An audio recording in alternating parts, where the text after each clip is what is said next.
नमस्कार। आप देख रहे हैं गांजा न्यूज।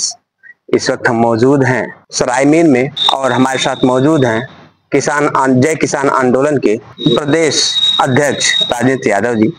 और हम जानते हैं उनसे एक किसान को क्या आवश्यकता होती है और एक किसान क्या चाहता है, इस विषय पे हम चर्चा करते हैं। बहुत बहुत स्वागत है हमारे चैनल में। धन्यवाद। ये एक किसान, आप किसान नेता हैं, एक किसान क्या चाहता है, क्या उम्मीद रखता है सरकार से और अपने समाज से?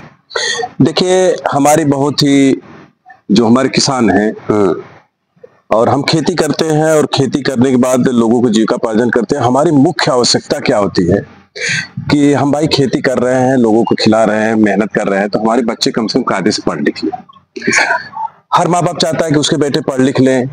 उनको हमेशा खेती के साथ साथ पढ़ाई एक ऐसी चीज है जो कि उनको बहुत ही आगे तक ले जा सकती। तो इस वक्त जो शिक्षा का स्तर चल रहा है, जो हमारे देश प्रदेश में शिक्षाएं चल रही हैं, कैसी ये शिक्षा से क्या किसान का बेटा पढ़ सकता है? देखिए, हम लोग भी सरकारी स्कूल में पढ़े और शिक्षा व्यवस्था कम संसाधनों में हमारे भारत देश की शिक्षा व्यवस्था इतनी बढ़िया ग्रोथ कर रही थी कि हमारे देश के लोग 1995 तक विश्व के सभी देशों में 30% स्टाफ की नौकरियों पर भारतीयों ने झंडा गाड़ दिया था। चाहे डॉक्टर थे, चाहे इंजीनियर थे, चाहे लोगों के अंदर उत्साह था शिक्षा के प्रति। हाँ, शिक्षा पर था। लेकिन धीरे धीरे 2000 के बाद शिक्षा का स्तर गिरते जब से ये सरकार बनी, ये तरह तरह की शिक्षा पर प्रयोग करने लगी, जो कि ये बहुत ही गलत है। शिक्षा जैसे महत्वपूर्ण क्षेत्र पर प्रयोग करना है, ये सामूहिक रूप से कहीं न कहीं बहुत ही घातक परिणाम निकल जाता है। हमारे यहाँ इन लोगों ने प्रयोग क्या किया, हम लोगों ने जो ये तरह तरह का सिलेबस चेंज कर देना, हाई स्कूल इंटर में टाइम टेबल का निर्धारण कर देना, कहीं न कहीं हमारी शिक्षा स्तर को एकदम गिरावट की रूप में लाया। जैसे आप जानते हैं कि हमारे हर राज्यों में जलवायु को देखते हुए अलग अलग राज्यों का अलग अलग टाइम टेबल निर्धारित है। हाँ, हर जगह अलग अलग जलवायु के आधार पर। तो हमारे यहाँ पूरे मैं देश, आपके चैनल के माध्यम से मैं पूरे देशवासियों को इस तरफ ध्यान फोकस कराना चाहता हूँ कि हमारे यहाँ जो जलवायु के आधार पर टाइम टेबल जो निर्धारित किया गया था, 1 जुलाई से स्कूल स्टार्ट किया जाता था, यानी कि अपने यूपी में। हाँ। और 20 मई को 1 महीने 10 दिन के लिए गर्मी की छुट्टी कर दी जाती है, 20 मई से और 1 जुलाई 30 जून तक 1 महीने 10 दिन की छुट्टी होती थी। हाँ। 1 जुलाई से फिर लड़के जाते थे स्कूलों में, फिर पढ़ाई शुरू हो जाती थी, गर्मी की छुट्टी हो जाती थी और जब मौसम थोड़ा सा नम होता था, इसके बाद 1 जुलाई से पढ़ाई शुरू हो जाती थी। इन लोगों ने क्या कर दिया, न जाने भगवान इन लोगों को क्या कौन राय दे दिया, कौन महान आत्मा इन लोगों को राय दे दी, बोले कि एक देश में जो पूरे भारत देश में जो हर जगह एक ही रहेगी। अब बताइए, कश्मीर की जलवायु कुछ है, बंबई की जलवायु कुछ है, हर जगह जलवायु कुछ है। हाँ, हर जगह। अब यहाँ क्या कर दिए लोग, यहाँ जब इन्होंने टाइम टेबल चेंज किया, उससे झटका क्या लगा, अब ये कोई षड्यंत्र है या इन लोगों को मंद बुद्धि कह लीजिए या कोई इनको राय दे दिया। हमारे यहाँ 6 से 7 महीने डायरेक्ट छुट्टी हो जा रही इनके टाइम टेबल के आधार पे। अच्छा। मैं भी बच्चों से पूछा जाके, इंटर कॉलेजों में जब मैंने अध्ययन किया, गांव के लड़कों से पूछा तो लोग घर क्यों बैठते भैया, स्कूल बंद है। जो कि ज्यादातर गार्जियन इस चीज को महसूस भी करते हैं। गार्जियन लोगों से मैं कहूंगा कि आप लोग जाकर के जरा बच्चों को देखिए भी, ये लोग क्या किए, बोले कि अब हम जो है कि फरवरी में परीक्षा कराएंगे भैया। हाँ। पहले क्या होता था जानते हैं, पहले ये होता था जुलाई में लड़के एडमिशन करते थे, 9 और 11 में, 6, 7, 8 में, माने कि जुलाई में एडमिशन होता था और जुलाई के बाद जाकर के 15-20 मार्च से परीक्षा होती थी, अप्रैल तक चली जाती थी, 3 मई तक परीक्षा होती थी।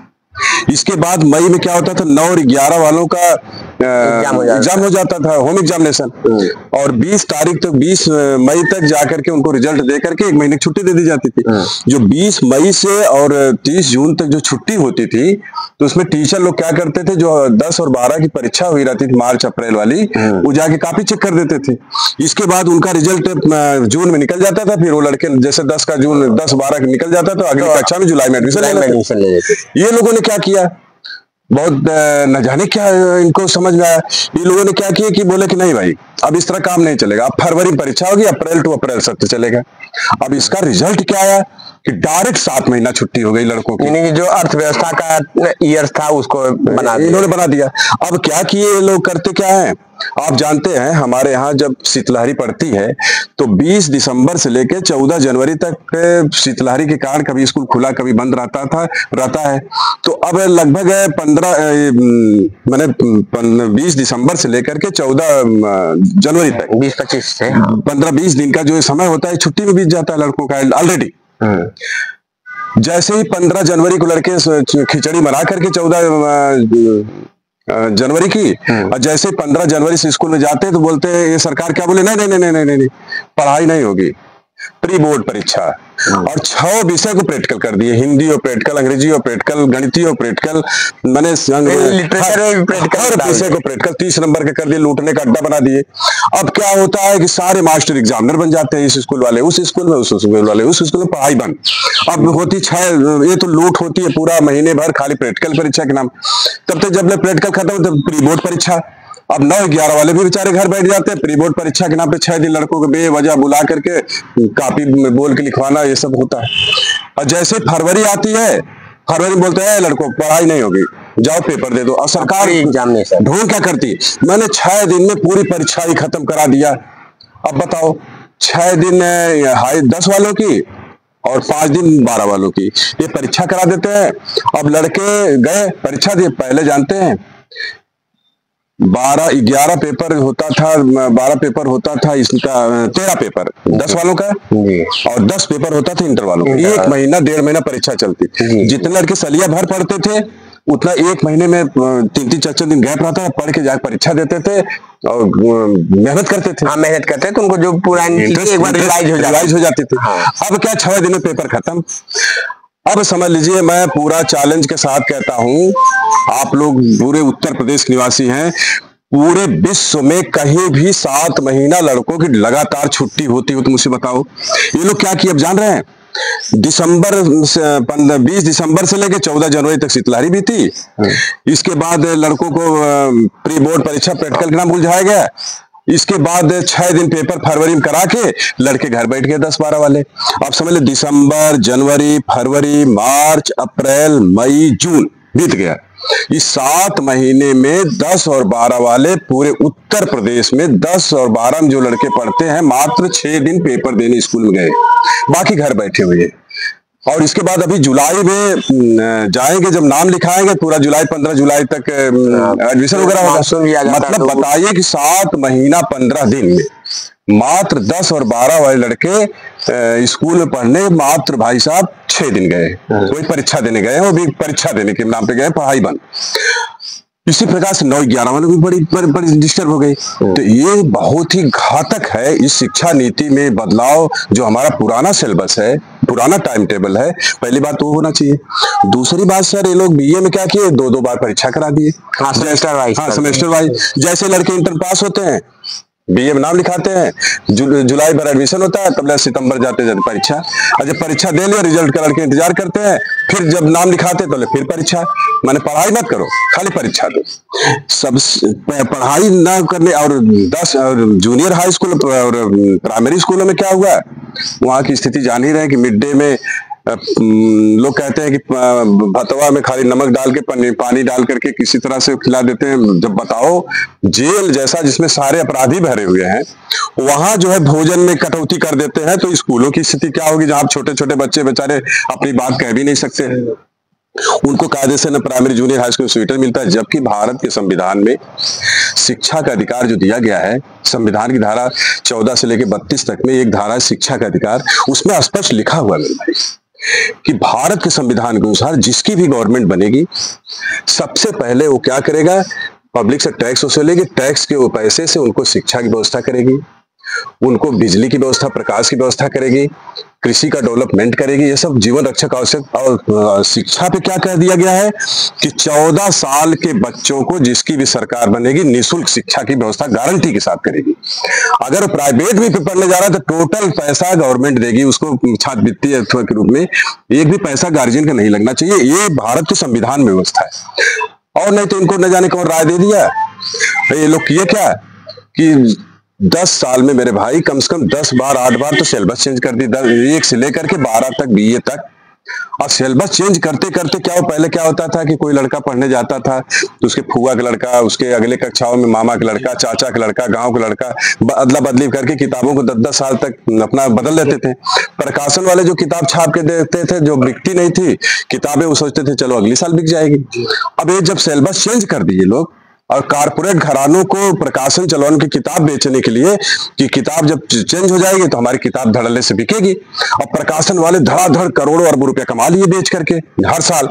लेकिन उसमें रिजल्ट क्या आया, जो किताबें, जब गरीब आदमी किताब नहीं खरीद पाया तो किताबें स्टॉक हो गई, पढ़ाई से मारो, किताबों की दुकान पर किताबें स्टॉक हो गई। और जब किताबें स्टॉक हो गई, अभी प्रकाशन वाले छाप रहे हैं तो किताब वाले, प्रकाशन वाले खरीद ही नहीं रहे किताब। भैया मेरे पास तो खुदे बची है, सिलेबस चेंज है। तो चेंज होने का नतीजा ये हुआ कि लड़के बिना किताब के हो गए।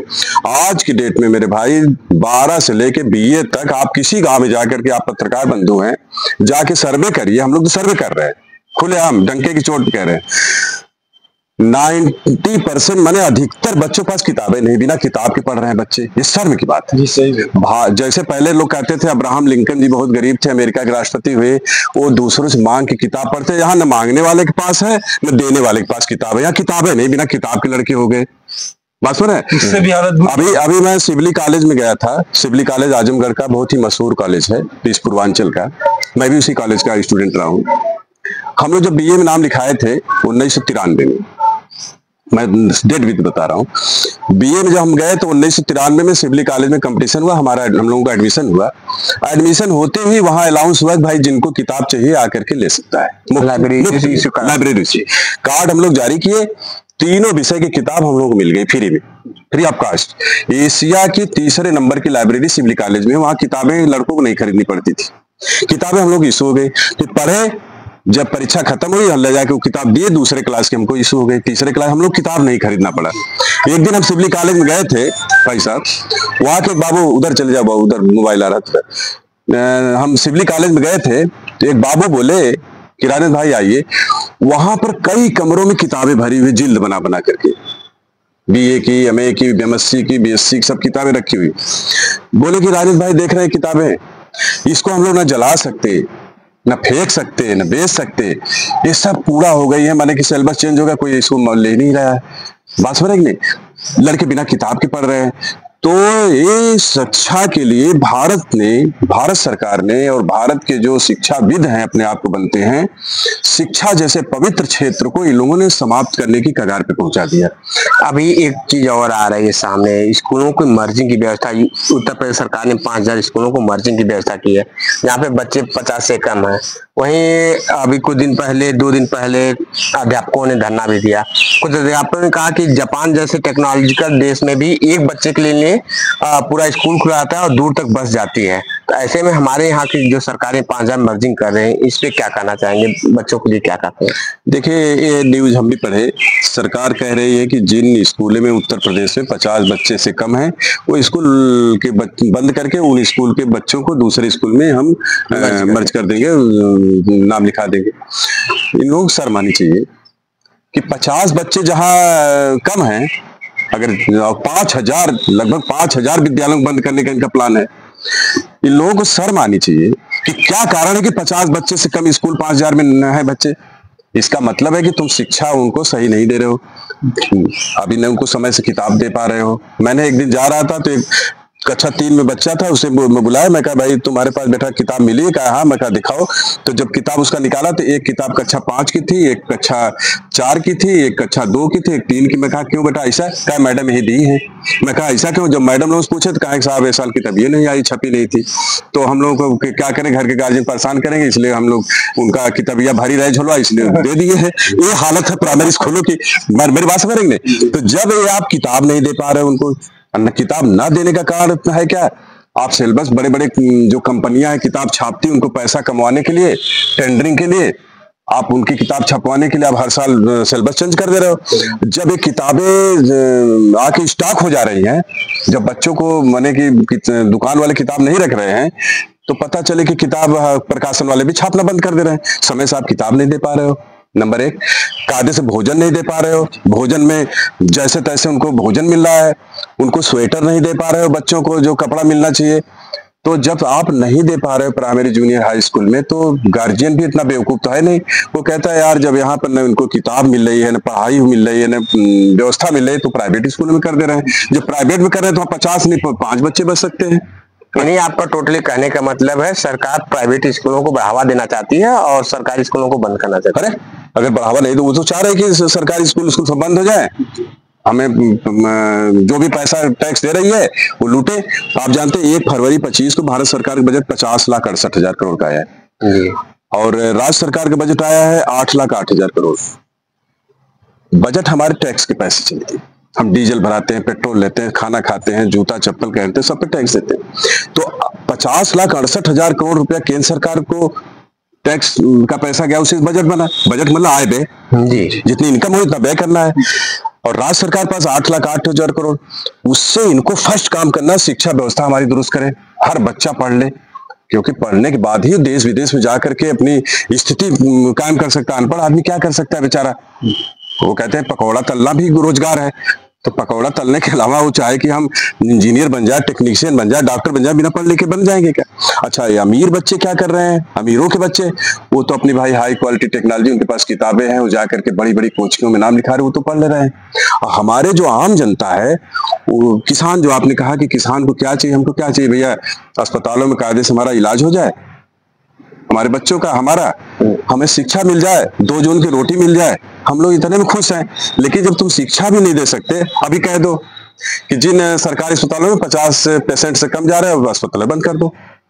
अब जानते हैं स्वास्थ्य नियमावली ये है बनती है, स्वास्थ्य नियमावली, इधर आइए चाचा, आ जाइए इधर।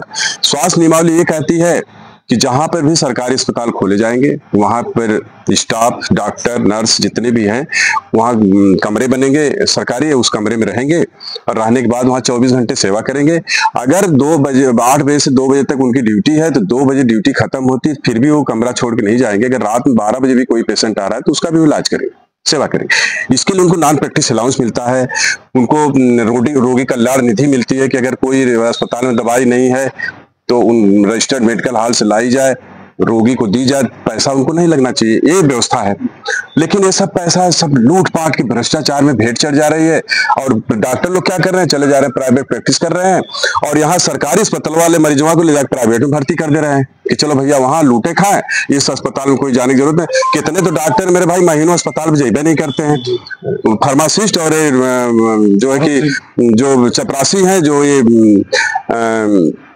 लैब असिस्टेंट है, इनके भरोसे चलती सारे अस्पतालों में, ज्यादातर अस्पतालों में लैब बेकार पड़ा हुआ है, सिटी स्कैन मशीनें चल नहीं रही। सब कहते हैं जा फला जगह कमीशन पर जांच करा। जो एक बार बताइए अस्पताल पे गया, डॉक्टर नहीं है, वहां लैब फेल है, तो मजबूरी इसको प्राइवेट में जाना पड़ेगा। जैसे ही कोई गंभीर बीमारी में कोई गया किसी प्राइवेट अस्पताल में तो उसको गरीबी रेखा में जाना तय। बात हो रही है। तो आप जो ये शिक्षा और स्वास्थ्य को लेकर बातें कर रहे हैं, तो क्या सरकार से क्या मांगे हैं कि क्या होना चाहिए जो शिक्षा और स्वास्थ्य दोनों को सुधार सके? सबसे पहली बात तो सरकार को ये चाहिए कि जो इनको सलाह देने वाले हैं उसमें हर जिले के जो कॉलेज चलाते हैं, प्राइवेट चाहे सरकारी, पहली बात तो अध्यापकों को, जो इसके विद्वान साथी, उनको बुला करके एक कमेटी बना के सलाह लेनी चाहिए कि भाई हम क्या परिवर्तन करें तो ठीक होगा। दूसरा इनको करना चाहिए कि जो हम हर राज्यों का अलग अलग मानसून है, मानसून के आधार पर जो पहले हमारा सिलेबस था, टाइम टेबल था 1 जुलाई से 20 मई का, उसको निर्धारित कर देना चाहिए। वो परफेक्ट था क्योंकि अब गर्मी में तुम स्कूल चलाओगे, अप्रैल में इतनी यहाँ लू बहने चलती है, अप्रैल से लू बहने चलती है, तुम अप्रैल में सिलेबस चलाने जा रहे हो, ठीक है। तो अप्रैल मई जाते जाते लड़के ऑटोमेटिक स्कूल नहीं जाएंगे, कितनों तुम उनको बुलाओ आ ही नहीं पाते, इतनी गर्मी पड़ती है कि बेचारे बीमार हो गए, स्वास्थ्य जब नहीं ठीक रहेगा तो आ नहीं पाएंगे। दूसरी बात, उनका सिलेबस से बार बार मत बदलो सिलेबस, चूंकि सिलेबस बदलने से टीचर भी परेशान। जो टीचर अभी जानते हैं अंग्रेजी में 10-12 में जो अंग्रेजी आई है उसमें 4 लाइन अंग्रेजी लिख दी है, 4 लाइन हिंदी कुंजी बना दी है। हाँ, बुक्स में आजकल देखे। अब बताओ, ये तो टीचर का काम है क्विज़ पढ़ के आके लड़के पढ़ाए, क्वेश्चन आंसर दोनों है। अब लड़के क्या पढ़ाएगा मास्टर बेचारा। अब मास्टर नया नया सिलेबस आप डाल दे रहे हो उसमें। अब मास्टर पढ़ाए कि लड़कों को पढ़ाए? मास्टर के लिए भी पहले स्कूल खोलो कि उनको पढ़ाए, तब नया सिलेबस पढ़ाए। मेरे पास इंटर में मैं देख रहा हूँ, नागरिक शास्त्र में, समाज शास्त्र में, जो अर्थशास्त्र है जो पहले था सिस्टमेटिक ढंग से था, वो पढ़ करके लड़के डेवलप कर रहे थे, सब सिलेबस चेंज। अब मास्टर जो जा रहा है उसे समझिए नहीं आ रहा है। मास्टर भी जैसे जैसे लाल चार वैसे चार खरीद भैया। केमिस्ट्री बायोलॉजी जो है अब 11-12 की अलग अलग किताब कर दिए। कक्षा 11 की 12 की अलग अलग किताब कर दिए। पहले 2 कंबाइन चलता था, लड़के एक बार किताब खरीद लेते थे, मास्टर कुछ 11 में पढ़ा देते थे, कुछ 12 में, फिर दोनों रिवाइज करके परीक्षा करा देते थे। तो ये जो बार बार इसमें एक बैग चेंज कर देना, शिक्षा जैसे पवित्र क्षेत्र में जब एक बैग आप चेंजिंग करोगे तो झटका आ जाएगा। अब कोरोना पीरियड से लेकर के आज तक शिक्षा व्यवस्था लोग सुधार नहीं पाए, अलग अलग प्रयोग करते करते करते करते शिक्षा एकदम धरातल पे आ गई। आज बच्चे पढ़ नहीं रहे हैं, सिर्फ जाकर परीक्षा दे रहे हैं, तो इससे काम नहीं चलेगा।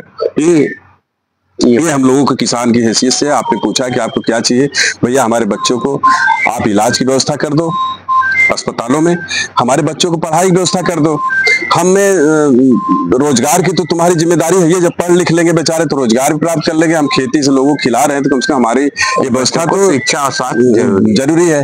तो और बिजली के लिए मिट्टी का तेल पहले बच्चों को पढ़ाई के लिए मिलता था, 8 बजे लाइन काट देते हो, 22 घंटे देते नहीं, तेल भी नहीं देते हो, हमारे लड़के पढ़ नहीं पा रहे, तुमको प्रकाश की व्यवस्था भी मिलनी चाहिए। ये सब हमारी मूलभूत आवश्यकताओं की पूर्ति करनी चाहिए एक सरकार को, जो आपके चैनल के माध्यम से बता रहे हैं। अभी आप सुन पा रहे थे राजनीति यादव जी को, ये बता रहे हैं जो शिक्षा है और शिक्षा का स्तर सुधारना चाहिए, और विगत वर्षों में हमारी जो शिक्षा है वो काफी नीचे गई है, जबकि हमारे यहाँ जो एटमॉस्फेयर है उसके हिसाब से जो हमारा पुराना सिलेबस का टाइम था 1 जुलाई से 20 मई तक का, वो सूट करता था, जिसमें बच्चों का जो एक एटमॉस्फेयर था उसमें ढलते थे और उसी हिसाब से उनकी पढ़ाई लगभग 8 से 9 महीने तक कम से कम चलती थी।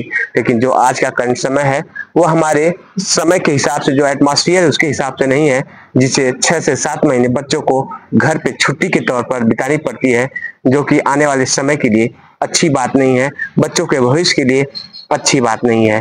कैमरा पर्सन राहुल के साथ अक्षय पांडे, गाँव जवान न्यूज। धन्यवाद।